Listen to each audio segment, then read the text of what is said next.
Se você está por dentro das últimas tendências do mercado de tecnologia, com certeza já ouviu falar de Web3, blockchain, smart contracts, tudo que veio para revolucionar a internet como a gente conhece hoje. Mas será que realmente vale a pena investir aí energia para aprender esse tipo de tecnologia? Eu não gosto muito dessa pergunta, vale a pena, mas acho que é interessante a gente refletir sobre isso. O que é hype, né? E o que realmente faz sentido no nosso contexto aprender. E eu vou desmistificar isso nesse vídeo aqui. A gente vai entender o que é o Web3 de fato, quais são as oportunidades que tem esse setor e como que tá o mercado hoje, principalmente. Bora pro vídeo.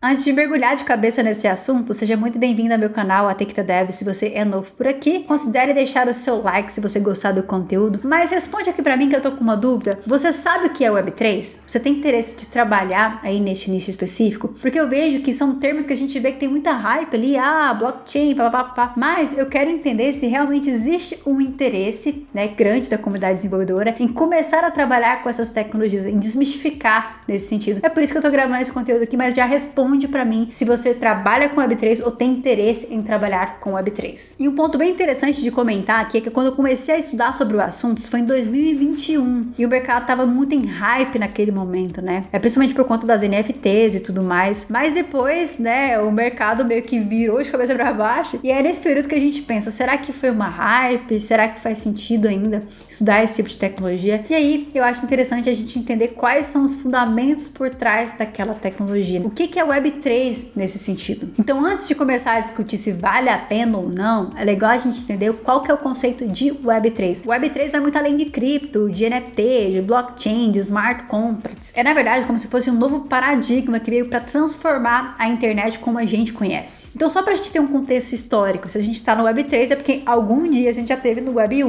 Então, na Web 1, a web era basicamente estática, onde você tinha sites estáticos que você podia ler conteúdos. Na Web 2, que é o que a gente conhece majoritariamente hoje, né, é a web interativa, onde você consegue também criar conteúdos. E foi aí nesse ponto que surgiram as plataformas como, por exemplo, as redes sociais, que são controladas por grandes empresas como o Google e a Meta. A Web3, ela já propõe algo diferente, é um paradigma diferente. Ela propõe uma internet descentralizada, onde os usuários têm controle sobre os seus dados e participam das governanças dessas aplicações. Então é algo muito além de uma tecnologia específica que a gente possa denominar. É tudo sobre descentralização dessas informações. E é por isso que eu falo que é uma quebra de paradigma quando a gente leva isso para o que a gente entende da internet. No cenário atual, quando a gente fala de aplicativos descentralizados, principalmente a gente vai estar falando de DeFi, que são as finanças descentralizadas, né? Aplicativos de finanças descentralizadas que vão englobar principalmente as criptomoedas. Para vocês terem uma ideia do tamanho desse mercado, hoje o TVL ali do DeFi, né, que é o total de valor alocado ali nesses projetos, ultrapassa 80 bilhões de dólares. É um mercado que saiu da especulação e veio para a utilidade real de fato, né? A gente tem muitos projetos ali, principalmente na rede Ethereum, com funcionalidades reais ali aplicadas nesse universo de finanças. E uma coisa interessante é que grandes empresas como Microsoft, Google e a Amazon têm utilizado tecnologias ali da Web3 incorporada em seus produtos. Então o profissional que ele conhece ali os dois mundos ali acaba sendo um profissional extremamente estratégico e isso ajuda a aumentar a demanda por profissionais, por desenvolvedores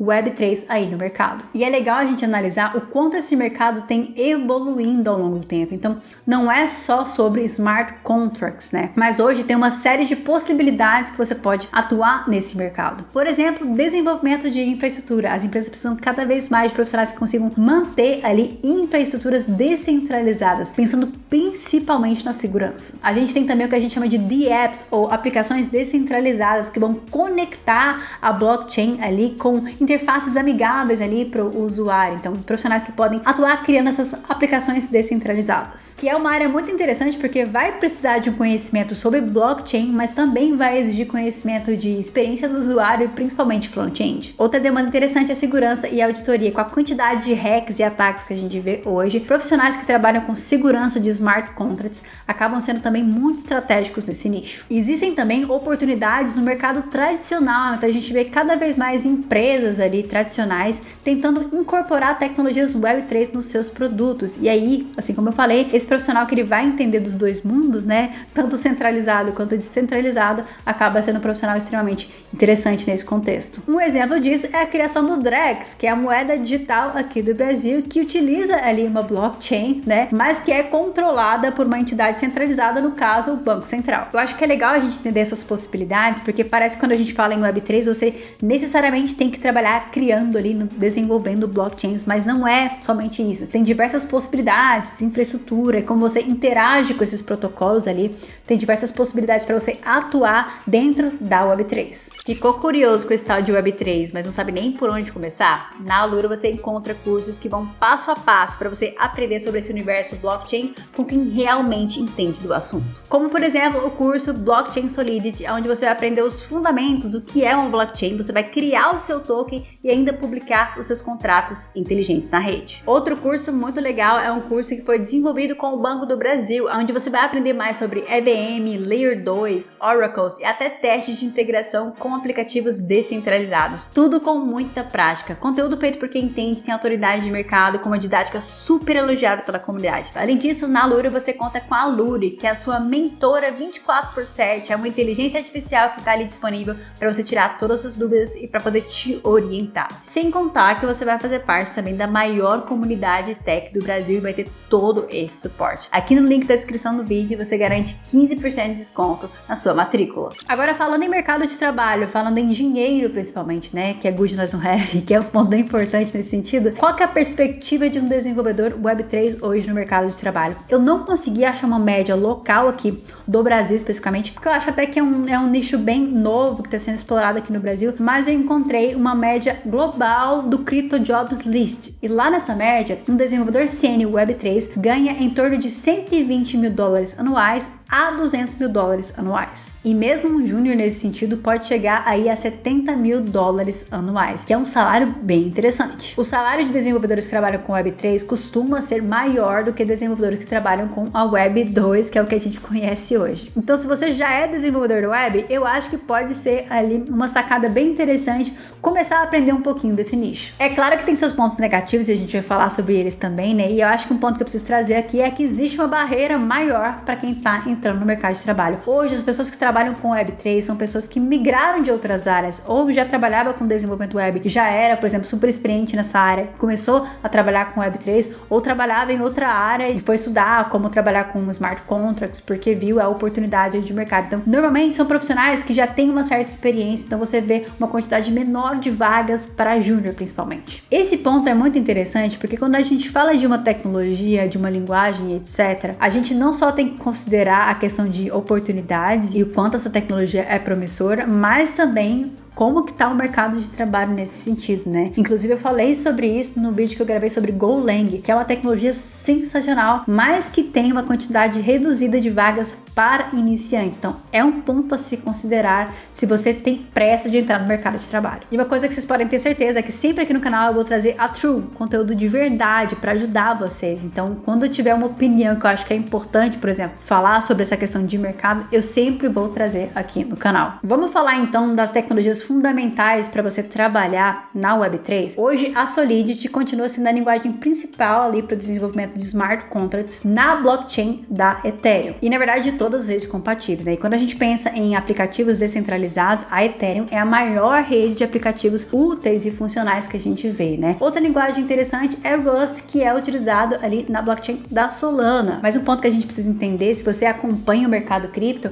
é que essas duas redes, elas têm diferenças, né? Então, a Ethereum é uma blockchain que tem muitas redes derivadas dela e, consequentemente, muitos aplicativos. Quando a gente fala na Solana, não só em tamanho ela é menor e em capital investido, mas também a Solana, por enquanto, ainda é uma rede muito especulativa, que não tem tantos projetos com fundamento, com utilidade dentro da rede. Inclusive, essa é uma coisa que eles vêm lutando bastante para trazer esse tipo de projeto para a rede da Solana, para que ela não fique tão especulativa e dependente aí do que a gente fala de meme coins. Existem também bibliotecas como o Web3.js e o Ether.js, que são bibliotecas JavaScript que permitem com que você interaja ali do lado do cliente com os protocolos das blockchains. Eu vou confessar para vocês que eu já fiquei morrendo de curiosidade como seria você criar ali uma hot wallet, né? Que é uma interface gráfica que mostra a sua carteira ali onde você tem as suas moedas, né? Basicamente, é sobre isso que a gente tá falando. É uma interface que tá integrando ali com a blockchain. E você só consegue fazer isso com esse tipo de recurso, com essas bibliotecas que te permitem ali do lado do cliente consumir e acessar esses protocolos. Bom, a gente já viu que desenvolvedores Web3 ganham